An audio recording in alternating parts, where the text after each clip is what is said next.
ผมเป็นคนลาวที่ทำงานในไทยมาได้เกือบ2 ปี และวันแรกที่ผมตัดสินใจจะลาออกจากงาน เพื่อนๆในที่ทำงานหลายคนพูดกับผมว่ามึงนะคิดผิดแล้วที่จะกลับไปลาวตอนนี้ยุคนี้เงินทองมันหายากกลับไปลาวตอนนี้มีแต่จะอดตายกันเปล่าๆคำพูดเหล่านั้นมันยังคงดังในหัวผมตลอดเวลาและวันนี้ก็เป็นเวลา9 เดือนพอดีที่ผมได้กลับมายังบ้านเกิดและวันนี้ผมจะมาเล่าความจริงทุกอย่างให้กับทุกคนฟังว่าอดีตผู้ใช้แรงงานอย่างผมกลับมาอยู่ลาวแล้วจะรอดจริงไหมหรือผมจะคิดผิดจริงๆ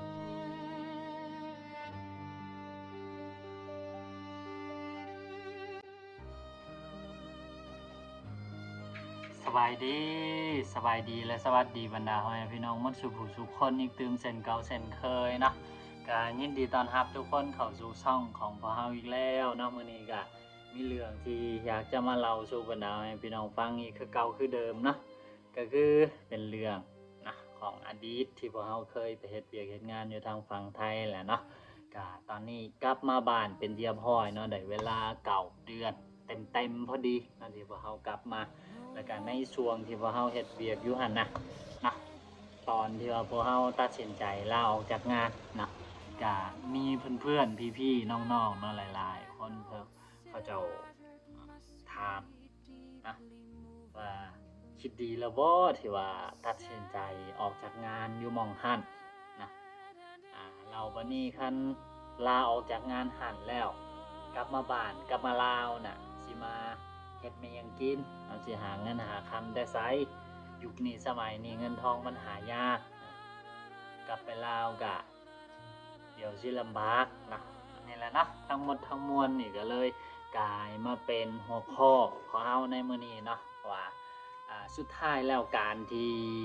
พวกเฮานะบ่าวดำกับสาวนี้ตัดสินใจกลับมาสู่ชีวิตอยู่บ้านของเฮาเนาะในช่วงตลอดระยะเวลา9 เดือนที่ผ่านมานี่พวกเฮา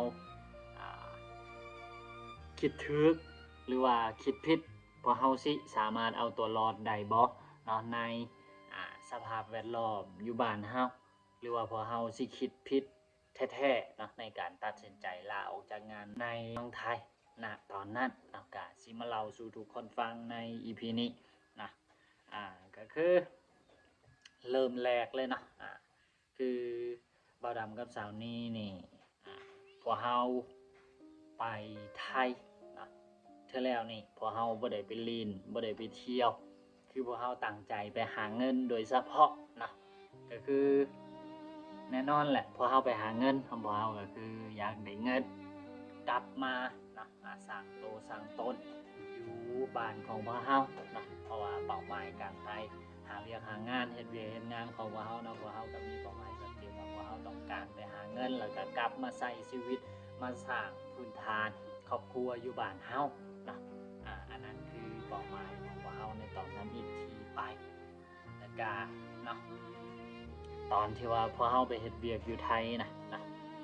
แต่ละมื้อพวกเฮาก็คือจะต้องได้ตื่นนะแต่ตอนเช้าๆนะถ้าหากว่ามื้อใดที่ได้เข้ากะเช้าก็คือตื่นตั้งแต่ตอน4โมงหรือว่า3โมงกว่าๆนะเพื่อที่ว่าสิมาแต่งอยู่ครัวกินกะเตรียมหันนี่อาบน้ำอาบท่าเตรียมที่ว่าสิไปเข้างานเพราะว่าบ่อนเฮ็ดงานของพวกเฮานะคืออ่า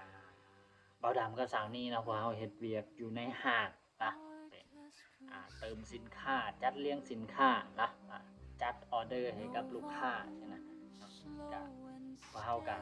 จะต้องได้ตื่นค่อนข้างจะเช้าเป็นพิเศษนะก็คือตื่นตั้งแต่3โมง4โมงในแต่ละมื้อถ้าหากว่ามื้อใดได้เข้ากะเช้าพอเฮาเริ่มเข้าเวียกก็คือตอน5โมงเนาะแล้วก็ มันมีหลายๆสิ่งหลายๆอย่างเนาะบางครั้งก็คือแน่นอนแหละบ่ว่าเราสิไปเฮ็ดเวียกอยู่ไสก็ตามแต่เนาะก็เจอแรงกดดัน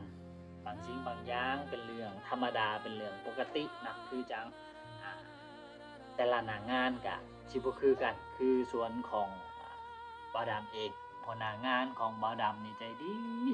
พี่น้องเนาะก็เป็นควา ความโชคดีของเฮาสุดที่ว่าไปเจอหัวหน้างานใจดีแต่ว่าหัวหน้างานจากส่วนอื่นๆหั่นน่ะเนาะบางครั้งก็กดดันหรือว่าอันนั้นเฮาหน่อยนึงเนาะเพราะว่าในมือหนึงน่ะพอเฮาจับสินค้านะนับร้อยนับพันรายการก็แน่นอนเนาะเฮาเป็นมนุษย์มีความรู้สึกมีชีวิตจิตใจเนาะก็เรื่องความผิดพลาดในสัดส่วนที่ว่าซ้ำนี่นะก็บ่าวดำก็คิดว่ามันเป็นเรื่องปกตินะจุดเปลี่ยนแท้ๆเนาะที่ว่าเฮ็ดให้อ่าบ่าวดำกับสาวนี้ตัดสินใจย่างไปหา HR เนาะว่าพวกเฮาลาออกนะขอลาออกไปบอกหัวหน้างานว่าพวกเฮาสิลาออกไปหา HR ว่าพวกเฮาต้องการลาออกนั่นก็คือเป็นเรื่องของการเติบโตอยู่ในองค์กรนะสำหรับบ่าวดำคือเหตุผลหลักๆเลยก็คือตัวนี้แหละนะตลอดระยะเวลาเกือบ2 ปีที่พอเฮาเฮ็ดเวียกอยู่นั่นนะตั้งแต่มือทำอิฐจนฮอดมือสุดท้ายนะพอเฮาทุ่มเทแห่งกายแห่งใจนะคือเฮ็ดสุดความสามารถของพวกเฮาแต่สิ่งที่พวกเฮาได้กลับมาคือแบบบ่มีความก้าวหน้าไม่หยังเลยในองค์กรคือแบบพวกเฮาแทบบ่มีความหมายไม่หยังเลยบ่มีส่วนสำคัญไม่หยังเลยอยู่ในองค์กรน่ะเนาะคือแบบตั้งแต่มือทำอิฐนะจนมือสุดท้ายที่พวกเฮาเฮ็ดเวียกอยู่หั่นค่าตอบแทนของพวกเฮาคือได้เท่าเก่าเสมอต้นเสมอปลายเนาะตั้งแต่มือทำอิฐจนมือสุดท้ายนะพอเฮาไปมือทำอิฐเงินเดือนเริ่มต้นเท่าใดนะมือสุดท้ายก็คือเงินเดือนที่ได้รับก็คือซ้ำเก่าเนาะโดยที่ว่าบ่มีการเน่งตีขยับขยื่นไปในทางที่แบบมันสิเป็นแรงจูงใจให้พวกเฮาอยู่ต่อหั่นเนาะแต่ว่าในทางกลับกันมีบรรดาเอื้อยๆอ้ายๆน้องๆเนาะที่เพิ่นเข้ามานะมาตามหลังเฮาเฮ็ดเวียกก็เนาะด้วยความที่ว่าเฮาก็เป็นที่ว่าอยู่มาจนพอสมควรนะเฮาก็น่าสิได้รับผิดชอบเวียกบางเวียกขนาดหลายกว่าเนาะเวียกตัวใดที่แบบมันผิดพลาดบ่ได้ใช่นะเฮาก็เป็นคนรับจบหรือว่าหลายๆสิ่งหลายๆอย่างที่แบบมันเป็นโตที่ว่ายากๆเฮาก็เป็นคนรับจบแบบหลายๆสิ่งหลายๆอย่างอยู่ในหน้างานหั่นแต่ว่าในทางกลับกันเนาะการเติบโตอยู่ในบอนเฮ็ดงานของพวกเฮาเนาะน้องๆที่เขาเจ้าเข้ามาตำหลังเฮานะก็เติบโตไปก่อนเฮาในขณะที่ว่าเฮายังอยู่บนเก่านะก็เกี่ยวกับประเด็นนี้เนาะมีบรรดาพ่อแม่พี่น้องหลายๆท่านแสดงความคิดความเห็นนะคอมเมนต์แนะนำในเชิงของความรู้เข้ามาว่านี่เป็นย้อนวุฒิการศึกษานะบางครั้งบ่ดำเรียนต่ำนะแล้วน้องๆที่เขาเจ้ามาที่หลังนะเขาเจ้าเรียนจบสูงกว่าเขาเจ้าก็เลยก้าวหน้าไปหลายก้อนแล้วตัวนี้ก็เป็นไปได้ทั้งสองอย่างเนาะก็คือมีทั้งส่วนที่แม่แล้วก็ส่วนที่บ่แม่นะคืออันนี้บ่ดำบ่ได้ต้องการสิบอกว่าบ่ดำเรียนก็จบสูงสินะเนาะบ่ดำบ่ได้มีเจตนาจังซั่นเนาะถ้าหากว่าเฮ็ดให้เข้าใจผิดจังใดบ่ดำก็ขอโทษขออภัยแต่ว่าคันถ้าหากว่าสิเว้าฮอดเรื่องวุฒิของการศึกษาน่ะเนาะบ่ดำเรียนจบปริญญาตรีภาควิชาเฉพาะก็คือไฟฟ้านะวิศวกรรมไฟฟ้านะคืออันนี้คือสายที่บ่ดำเรียนจบมาแต่ว่าสำหรับพวกเฮาเนาะที่เป็นคนลาวแล้วเขาไปเฮ็ดเวียกเฮ็ดงานอยู่ทางฝั่งไทยเนาะ วุฒิการศึกษาคือแบบมันบ่มีความหมายอหย่างเลยเนาะสำหรับหน้างานของพวกเราเนาะแต่ถ้าหากเป็นน้องๆที่เป็นคนไทยที่เขาจะเข้าไปเฮ็ดเวียกอยู่ในองค์กรเนาะเขาจะสามารถใช้วุฒิการศึกษา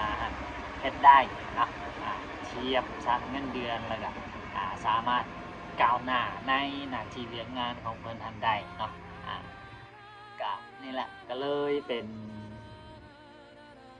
อีกเหตุผลหนึ่งนะที่ว่าเป็นเหตุผลหลักๆเลยที่เฮาตัดสินใจย่างเข้าไปบอกกับทางหัวหน้าว่าพวกเฮาสิลาออกแล้วพอเฮาสิเมื่อบานของพวกเฮาเนาะก็หลายๆคนก็อาจสิว่าก็ในเมื่อเฮาเป็นคนต่างบ้านต่างเมืองก็ต้องได้อดได้ทนก็ในส่วนความคิดของบ่าวดำนะเนาะคือแบบถ้าเฮาอยู่ถึกบอนนะคือแบบอาจสิเฮาอาจสิบ่จำเป็นต้องเฮ็ดเวียกหนักกว่าคนอื่นแล้วได้ค่าจ้างที่มันน้อยกว่าคนอื่นแล้วก็เติบโตน้อยกว่าคนอื่นนะถ้าว่าเฮาอยู่ถึกบอนแล้วก็นี่แหละก็เลยเป็นเหตุผลหลักๆเลยที่พวกเฮาตัดสินใจเนาะออกจากงานที่พวกเฮาเฮ็ดนะหลังจากที่พวกเฮาตัดสินใจลาออกจากงานเนาะเดินทางกลับบ้านมาฮอดบ้านเนาะช่วงเดือน1เดือนทับอิฐเดือนที่3เนาะเป็นช่วงที่ว่ายังมีความตื่นเต้นอยู่เนาะตื่นเต้นดีใจที่ได้กลับมาบ้านแล้วได้กินอาหารที่มักหลายๆสิ่งหลายๆอย่างเราได้อยู่กับครอบครัวได้มีความสุขกับลูกกับเต่ากับพ่อกับแม่เนาะคือจังที่เฮาเคยอยู่เคยเป็นมาหลังจากที่ต้องห่างจากครอบครัวไปประมาณเกือบ2 ปีนะเนาะแล้วก็ต่อมาอีกช่วง4 เดือน5-6 เดือนก็เริ่มเจอกับความจริงหลายๆสิ่งหลายๆอย่างเนาะโดยเฉพาะก็คือเรื่องของค่าของชีพนะเงินเดือนที่เริ่มลดลงถ้าเฮาบ่มีรายได้เสริมนะเนาะมีเงินที่เฮาเคยเก็บได้อยู่ทางฝั่งไทยกลับมาบ้านก็เริ่มลดลงเนาะแล้วก็เลยเฮ็ดให้พวกเฮานะเริ่มหาทางที่สิหาเฮ็ดหั้นเฮ็ดนี่เพื่อสอหารายได้เพื่อทำกินเพื่อที่ว่าสิประทังชีวิตให้มันอยู่รอดไปนั้นแล้วก็มาปัจจุบันนี้นั่นก็คือเดือนที่9เนาะก็คือพวกเฮาก็ได้เฮ็ดหลายๆสิ่งหลายๆอย่างขึ้นมาเนาะที่ว่าคิดว่ามันน่าสิเป็นพื้นฐานให้กับชีวิตของพวกเฮาได้นะเนาะก็บ่ดำหาไก่มาเลี้ยงเนาะเป็นไก่ไข่พอที่ว่าเฮาได้เก็บไข่กินไปมื้อพอที่ว่าเฮาบ่ได้ซื้อเพิ่นแล้วก็อาหารไก่ไข่ก็เฮาก็ให้เป็นข้าวโพดเป็นหั่นเป็นนี่เนาะก่อนหน้านี้เฮาก็มีปลูกข้าวโพดแดหน่อยนึงเนาะจ้ะแล้วเฮาก็เฮ็ดหัวเฮ็ดสวนเฮ็ดหั่นเฮ็ดนี่นะคือแบบเฮ็ดทุกสิ่งทุกอย่างแหละทุกคนเพื่อที่ว่าสิให้เฮาสามารถใช้ชีวิตอยู่ได้เนาะคือกลับมาบ้านเฮาพี่น้องแบบมันบ่มีอิหยังสุขสบายส่ำอยู่เมืองไทยเนาะงานหนักกว่าอยู่เมืองไทยหลายๆสิ่งหลายๆอย่างสู่เมืองไทยบ่ได้แต่อ่านี่มันคือสิเป็นจุดที่ว่าเหมาะสมกับพวกเฮานะว่าทุกสิ่งทุกอย่างก็ขึ้นกับพวกเฮาเองหมดพอเฮาเฮ็ดได้หลายพอเฮาก็ได้หลายไปตามพอเฮาเฮ็ดได้น้อยสิ่งที่เฮาได้ตอบแทนกลับมามันก็น้อยไปตามแล้วขึ้นกับสิ่งที่เฮาเฮ็ดพอเฮาดูมันพอเฮาก็มีหั้นมีนี่หลายพอเฮาบ่ดุบ่มันก็แน่นอนเนาะผลมันก็ตามนั้นไปนะแล้วก็อีกหลายๆสิ่งหลายๆอย่างเนาะที่พวกเฮาก็พยายามเฮ็ดเพื่อที่ว่าเลี้ยงชีพประทังชีวิตเนาะก็ ตัวใดที่คิดว่ามันสิเฮ็ดให้พวกเฮาอยู่รอดได้ในบ้านเกิดของเฮานะเราพยายามเฮ็ดให้มันได้หลายที่สุดนะพี่น้องนะสิ่งหนึ่งนะที่เฮาได้จากเมืองไทยก็คือเงินกับบาทนะสิได้หลายได้น้อยนี่ก็ขึ้นอยู่กับที่ว่าอดออมเก็บได้นะคือสำหรับบ่าวดำกับสาวนี้ก็พวกเฮาเนาะไปตั้งแต่ตอนทำอิฐก็คือพวกเฮาตั้งใจว่าไปหาเงินไปเก็บเงินกลับมาสร้างเนื้อสร้างตัวอยู่บ้านเฮาเนาะก็ตอนเฮ็ดเวียกเฮ็ดงานอยู่ทางฝั่งไทยก็ได้เงินเก็บกลับมาบ้านเล็กๆน้อยๆเนาะเฮาก็เอามานี่ล่ะสร้างพื้นฐานให้กับครอบครัวเนาะแล้วก็ฝากถึงบรรดาให้พี่น้องที่กำลังเฮ็ดงานอยู่ทางฝั่งไทยตอนนี้เนาะถ้าหากว่าคิดสิกลับมาบ้านเฮาตอนนี้นะคืออย่ากลับมามือเปล่านะเข้าไปหาเงินได้มันได้เงินได้คำก็จึงค่อยกลับมาทันไปแล้วบ่ได้เงินบ่ได้คำแล้วสิกลับมาบ้านสิกลับมานั่งๆนอนๆอยู่บ้านนี่บอกเลยเนาะว่าบ่รอดนะอันที่กลับมาบ้านเฮาก็คือตอนอยู่ทางฝั่งไทยเฮาขยันจำได้กลับมาบ้านก็คือต้องได้ขยันเป็น2เท่าเพราะว่าการกลับมาบ้านของเฮาเนี่ยเฮาบ่มีเงินเดือนให้ใช้ให้จ่ายคือตอนที่เฮาเฮ็ดงานอยู่ทางฝั่งไทยทุกสิ่งทุกอย่างก็คือขึ้นกับเฮาเองหมดนะถ้าหากเฮาบ่ขยันเฮาบ่มีทางที่ว่าสิสามารถอยู่รอดอยู่กลุ่มเจ้าของได้ในบ้านเกิดของเฮานะก็ต้องได้ขยันอดทนอดออมให้มันเป็น2เท่าจากตอนที่เฮาเฮ็ดเวียกเฮ็ดงานอยู่ทางฝั่งไทยพุ่นนะสุดท้ายนะหลังจากที่พวกเฮาตัดสินใจนะออกจากเวียกจากงานที่เฮ็ดอยู่ทางฝั่งไทยได้เกือบ2ปีนะกลับมาอยู่บ้านตอนนี้ก็เป็นเวลา9เดือนแล้วเนาะถ้าถามว่าพวกเฮาคิดถูกหรือคิดผิดที่ออกจากงานทางฝั่งไทยในมื้อนั้นเนาะคือมันก็มีอยู่2ประเด็นที่ต้องตอบเนาะก็คือถ้าหากว่าเฮาสิตอบด้วยตัวเลขของยอดเงินในบัญชีเนาะอันนี้เฮาก็เว้าได้เต็มปากเต็มคำเลยว่าเฮาคิดผิดนะที่ตัดสินใจลาออกจากงานในมื้อนั้นแต่คันสิเว้าฮอดอีกประเด็นหนึ่งที่สำคัญบ่แพ้กันนั่นก็คือเรื่องของความสุขที่เฮาได้กลับมาอยู่บ้านของเฮาใช้ชีวิตอย่างมีความสุขกับครอบครัวได้เป็นเจ้าของชีวิตของเฮาแบบเต็ม 100% นะเฮาอยากเฮ็ดหยังเฮาได้เฮ็ดเฮาอยากไปหยังเฮาได้ไปนะเฮาสามารถบริหารจัดการเวลาในชีวิตของเฮาได้แบบ 100% อันนี้เบาดำก็กล้าเว้าได้แบบเต็มปากเต็มคำเนาะว่าอันนี้เป็นการตัดสินใจที่ว่าถูกต้องที่สุดในชีวิตนะก็คือเฮามีอิสระกับชีวิตของเฮาเฮาอยากเฮ็ดหยังก็ได้เฮ็ดเฮาอยากไปหยังก็ได้ไปเนาะแล้วก็สุดท้ายเนาะก็ต้องขอขอบคุณขอบคุณเนาะขอบอกขอบใจบรรดาพี่น้องทางฝั่งไทยขอบคุณประเทศไทยเนาะที่ให้โอกาสให้งานทำในตอนที่เฮาไปเฮ็ดเวียกเฮ็ดงานนะคอยบอกคอยสอนในเรื่องของความรู้เรื่องของทุกสิ่งทุกอย่างเนาะที่เป็นสิ่งดีๆที่อยู่ทางเมืองไทยแล้วก็ขอบอกขอบใจเนาะขอบคุญขอบคุณทาง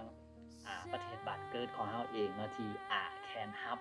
เวลาที่เฮากลับมาจากต่างแดนนะอย่างอบอุ่นขอมองขอบใจขอบคุณขอบคุณบรรดาให้พี่น้องหมดทุกผู้ทุกคนหลายๆเด้อที่คอยติดตามและให้กำลังใจเสมอมาสำหรับ EP นี้ขอตัวลาไปแล้วเนาะผิดพลาดประการใดก็ต้องกราบขอโทษขออภัยหลายพบกันใหม่ EP ต่อไป